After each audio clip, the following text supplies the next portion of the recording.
Salut les icos. Alors aujourd'hui je vais vous présenter un autre matériel. Ce matériel, c'est un matériel qui est utile lorsque vous avez plusieurs guitares sur scène et que vous ne voulez pas aller enlever les jacks, repluguer, etc. Ou comme moi, si vous avez plusieurs UHF, plusieurs sources, donc source guitare synthé, UHF ou jack. Alors cet appareil, ça s'appelle un sélecteur. Et donc je vais vous présenter le sélecteur JX42 de chez Radial Engineering. Alors c'est un matériel qui est super pratique. Vous avez 4 entrées, 4 sources différentes. Et vous pouvez également envoyer 2 signaux différents, donc soit sur un ampli A ou ampli B. Moi, en l'occurrence, j'ai 2 racks distincts et différents. J'ai un premier rack ici et un deuxième rack ici. Donc en fait, je rentre mes UHF, guitare synthé ou jack là-dessus, parce qu'en fait, quand vous branchez un jack par-dessus une ligne qui est déjà branchée, en fait, le jack prend le pas sur l'insert qu'il y a à l'arrière. Au niveau de l'arrière, contrairement à la version d'avant, le GX42, qui était en demi-rack et qui était rouge, parce que ça c'est la version V2, l'autre n'était pas MIDI. Par contre, on pouvait gérer les volumes des entrées. Là, on ne peut pas sur celui-ci. Par contre, la particularité en plus, c'est qu'il est MIDI, donc avec des CC à distance, avec un pédalier MIDI programmable, vous pouvez gérer les entrées. Sur l'ancien, vous pouviez sélectionner qu'une entrée. Avec celui-ci, vous pouvez sélectionner 1 à 4 entrées en même temps. Vous avez une sortie pour l'accordeur direct. Et si vous n'utilisez pas le MIDI, vous avez un XLR et un jack. Donc l'XLR pour gérer les 4 entrées et une entrée jack pour un switch pour gérer les 2 sorties A et B. Donc le V2, en fait, il y a un transfo qui est à l'intérieur. Donc il admet de 110 à 220 volts. C'est lui qui gère la tension. La petite prise MIDI in à l'arrière, donc comme je vous le disais tout à l'heure, pour pouvoir le piloter en MIDI. Donc on va brancher ça et on va voir ce que ça donne. A tout de suite. Alors voilà, j'ai raqué le GX42 V2 de Radial Engineering.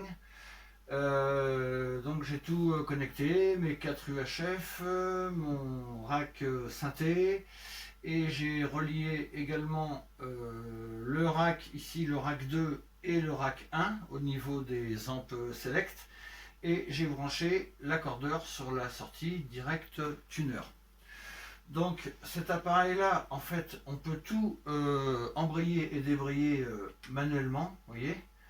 Quand c'est embrayé, il y a une petite lampe qui s'allume. Pour les débrayer, il suffit d'appuyer pour les enlever. Au niveau du sélecteur d'ampli, en fait, vous avez le choix, c'est comme une AV box, hein, le A ou le B. Voilà. Et pour couronner le tout, j'ai fait une petite programmation au niveau des CC, des Continuous Control, sur le Voodoo Lab.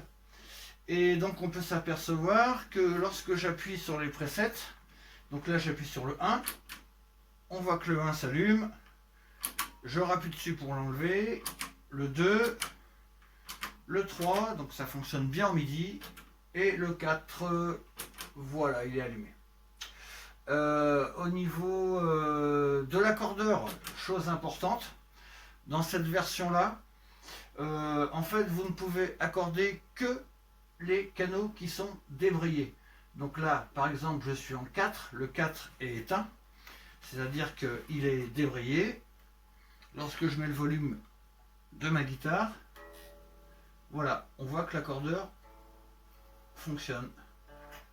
Voilà, là ça bouge. Par contre, s'il est activé, il ne fonctionne plus. Donc il faut vraiment que le input soit éteint pour que puisse fonctionner l'accordeur qui est relié au radial GX42V2. Ensuite, au niveau de la B-Box, c'est la même chose. Donc j'ai fait ma programmation MIDI. Donc là, c'est le canal A qui est allumé. Et en MIDI, voilà. Là, je viens de passer sur le rack numéro 2. Donc je vais vous faire écouter la différence. Là, je suis en A. Donc là, c'est le rack du bas avec les Marshall et le fractal. Ne pas oublier de mettre en route le canal 4 parce que là je suis branché en jack en canal 4. Donc comme je le disais tout à l'heure, quand je l'enlève, c'est mon UHF 4 qui est branché. Quand je mets le jack prend le dessus sur les connexions arrière. Donc là je suis en direct. Donc là je suis le canal A, donc je suis en rack 1.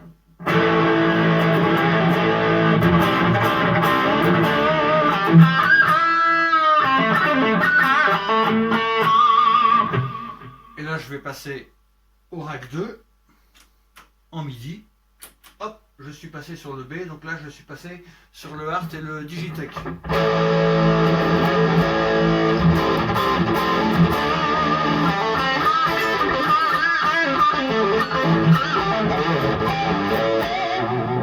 Voilà, donc tout fonctionne. Allez, je repose ça.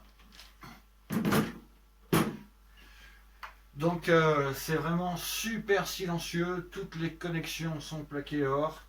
Dedans c'est des transfo connexions Jensen, donc c'est super sécurisé, super sans bruit quoi, hein. C'est vraiment du noiseless, vraiment c'est super. Petite particularité par rapport à la version précédente, c'est que là on peut, si on veut, mettre 2, 3 ou 4 guitares en même temps. Peut-être que l'on peut sélectionner l'ampli A et B, mais là il me faudrait que je fasse une recherche un peu plus approfondie. Là je ne l'ai pas faite parce que moi j'utilise pas les deux en même temps, c'est soit l'un soit l'autre. Voilà, donc j'espère que mes explications vous auront satisfait et on se retrouve très bientôt pour l'explication d'un prochain rack. Allez, merci, au revoir.